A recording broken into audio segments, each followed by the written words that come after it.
Welcome to the Invasive Species Action Network's fly tying series on invasive pests.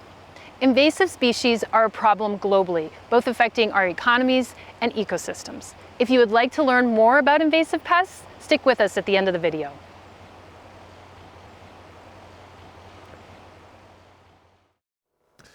Hello, this is Matt Wilhelm, and today we're going to tie the Nun Moth. First of all, the materials we're going to use today, we're going to use a size 8 dry fly hook. We're going to use some medium brown chenille. We're going to use some white or just kind of cream colored medium chenille. We are going to use some ostrich herl for this, and we are going to use some white hen feathers. Okay, so let's get started. First of all, we'll start off by putting a thread base down the hook. Using white thread today. This is a 6/0 thread. And we'll coat the hook with thread down to the curve and cut off the tag. Now, the chenille, the brown chenille's first. And one thing I like to do with this brown chenille is I like to lessen the bulk at the back of the fly. I'm going to try to strip off the coating on here so I don't have quite as much bulk. I'm going to kind of strip with my scissors and try not to cut the actual, there's a thread core in the middle, and that right there is what I was trying to get to. That will lessen my bulk at the back of the hook. I'm going to give this bobbin a little counterclockwise spin for a right-handed fly tire. That's going to allow that thread to very nicely lay right back against my fingers when I tie that in. All right, so I'm going to move my thread forward to about maybe the 80% mark on the hook, right about there. And I'm going to wrap over the top the brown chenille all the way up to where my thread is. Then I'll tie that off. I'm going to back that off just a little bit.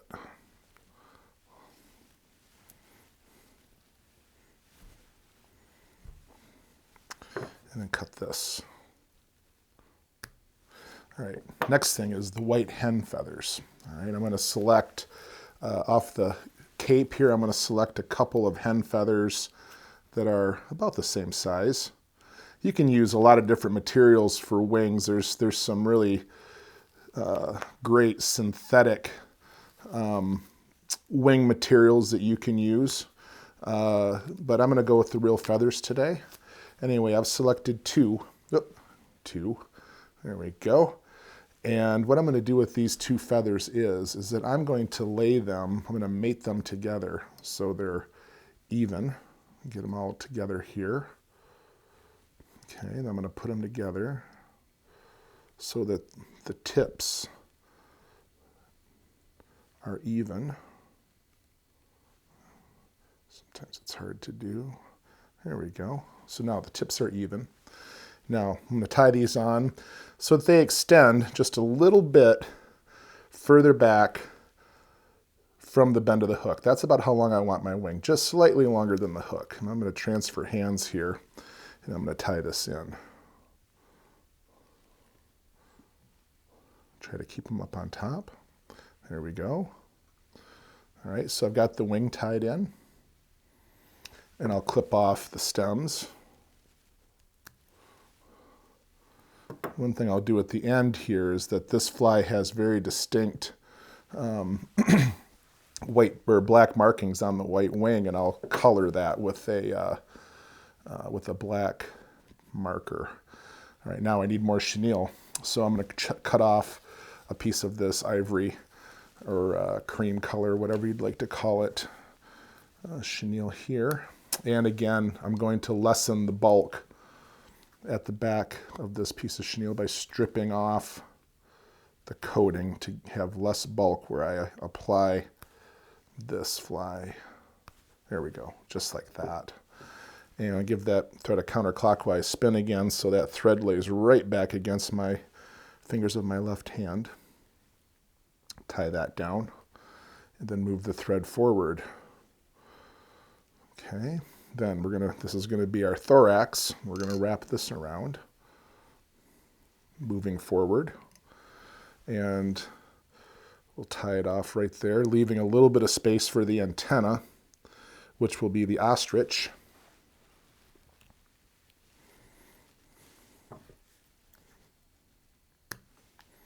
There we go.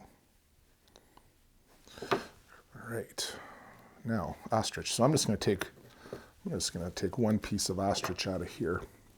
And what I'm going to do is I'm just going to fold this piece of ostrich in half, like so. And I'm going to lay it on here. I'm going to tie it in really long, and I'll shorten this up in a moment. Ooh, let's have that counterclockwise spin real quick. Let that thread lay. That's a wonderful little trick in fly tying. Whoops. Let's try that one more time. There we go. Got it. Nice thing about tying an antenna, you can always tie them in nice and long, cut off this back part, and you can always trim them to size after you're finished. Now I'm going to trim these antennae to size.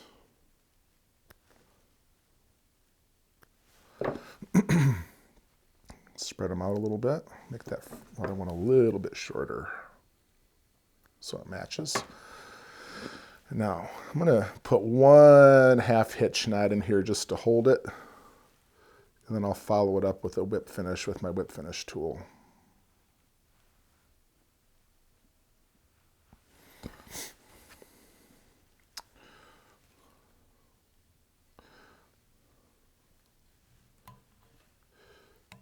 Now, after I cut the thread, the last thing we need to do, let me spread those out a little bit, those antennae, with my scissors.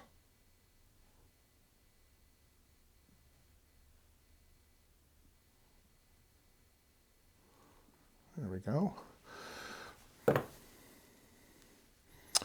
And now the last thing I'm going to do is I'm going to take my black Sharpie, and I'm just going to make some on the wing. I'm going to insert this card underneath here,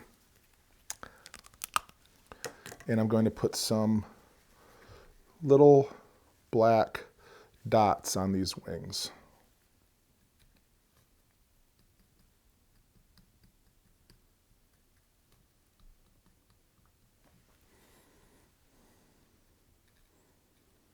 On the margins.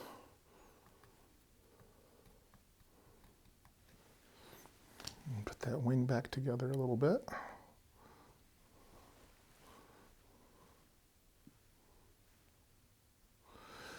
And there we go. And there's the Nun Moth. I'll turn it sideways a little bit so you can see it better. And there's the Nun Moth.